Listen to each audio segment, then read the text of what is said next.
Hello everyone, this is the Professor Z, and I hope you're all staying hydrated out there as the summer rolls on. But of course, what we're here today to talk about is Main Abyss Season 2, Episode 7, titled Cradle of Desires.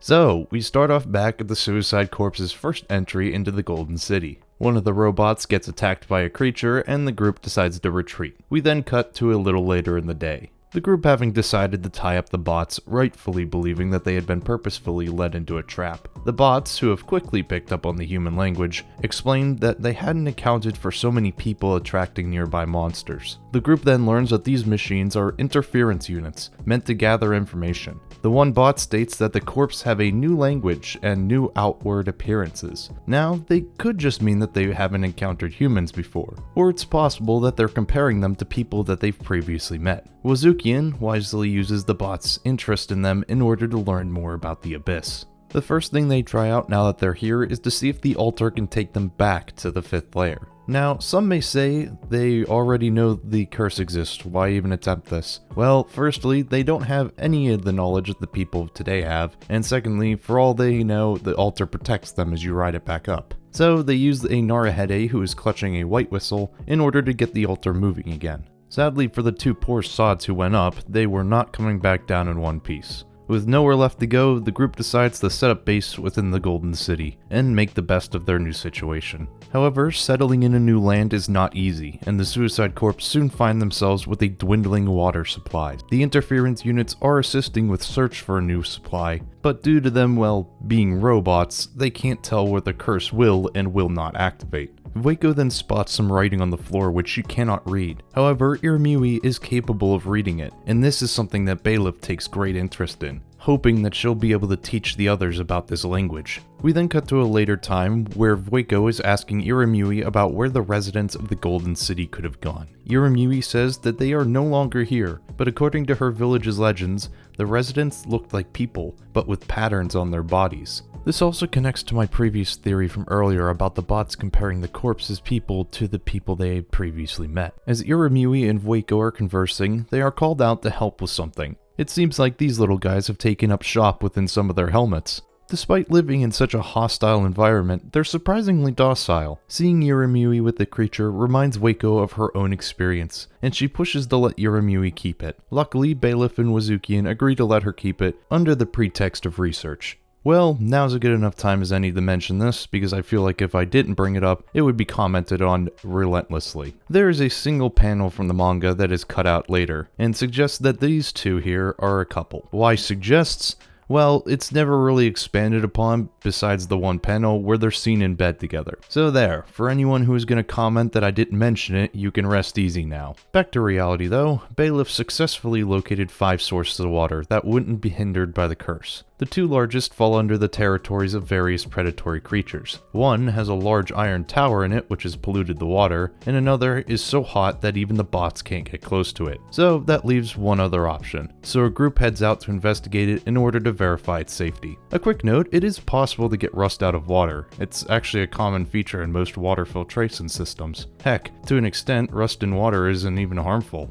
But, of course, it can be inferred that they don't have that kind of a technology or knowledge for something like this. I just thought it was interesting and wanted to share. The group then arrives at the spring, and the water seems normal enough. But, and this goes for everyone, you should boil water from uncertain sources since it kills the bacteria within the water. With the source of water acquired, the group slowly begins to get a foothold in this new unknown land. We then shift to Irimui, who isn't looking too well and is apparently running a fever. Irimui then shares a bit about her village's culture. Women are of high importance and are expected to have many children, and Irimui, being her mother's only daughter, had the same expectations placed on her. Unfortunately, Irimui was born unable to bear children, and was thus rejected by her people, labeled as cursed, and was banished into the Abyss. This is how Irimui came to join the Suicide Corps, and though she may not have her blood relatives, she now has Waco and a place to belong. Some time passes as the corpses' lives within the Abyss progress, and sadly, Iramui's helmet friend is eaten during a monster attack. Luckily, Waco fastens a necklace from its bones as a memento for Irimui. A little more time passes and we find that Iramui's fever has progressed for the worst as she suffers from diarrhea that seems to contain some sort of transparent egg. Waco, who is examining Irimui, is called to a separate room where several people are also suffering from similar symptoms. For some of them though, their symptoms have progressed to complete bodily deformation. As Waco is dealing with the sick, she's called over as 3 members of the food survey team have expired due to extreme body transformations. Meanwhile, Bailiff is at the waterhole where he finds out that the surrounding terrain was created from the corpses of creatures who had been melted down and hardened by the same force afflicting them now. Now, it may seem stupid for them to take the water back now, knowing all of this, but there isn't much of an option at this point.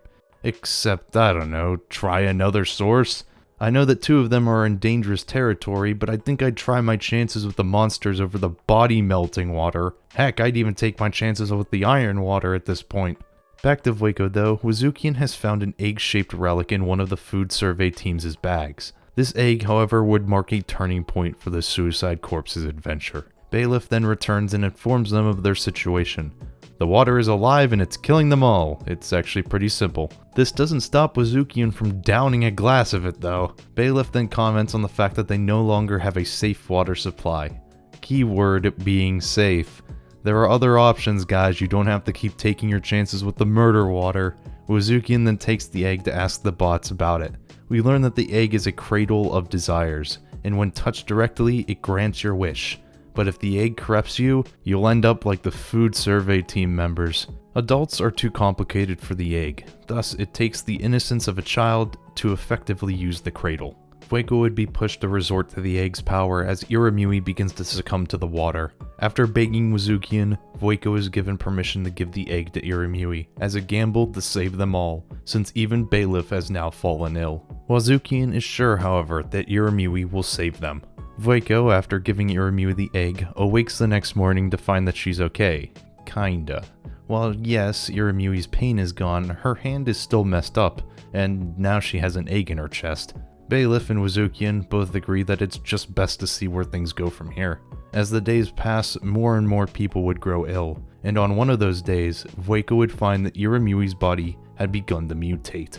It seems that whatever Irimui's wish was, it's starting to change her body in order to fulfill it. The next day, a scream would ring out, and we would see what Irimui's body is for, as she gives birth to, rabbit? Though this wouldn't last, as the very next day, the baby would pass since it lacked a mouth to eat. Sadly, this would not be the last, as Irimui would reproduce over and over again, only to lose every single one of them.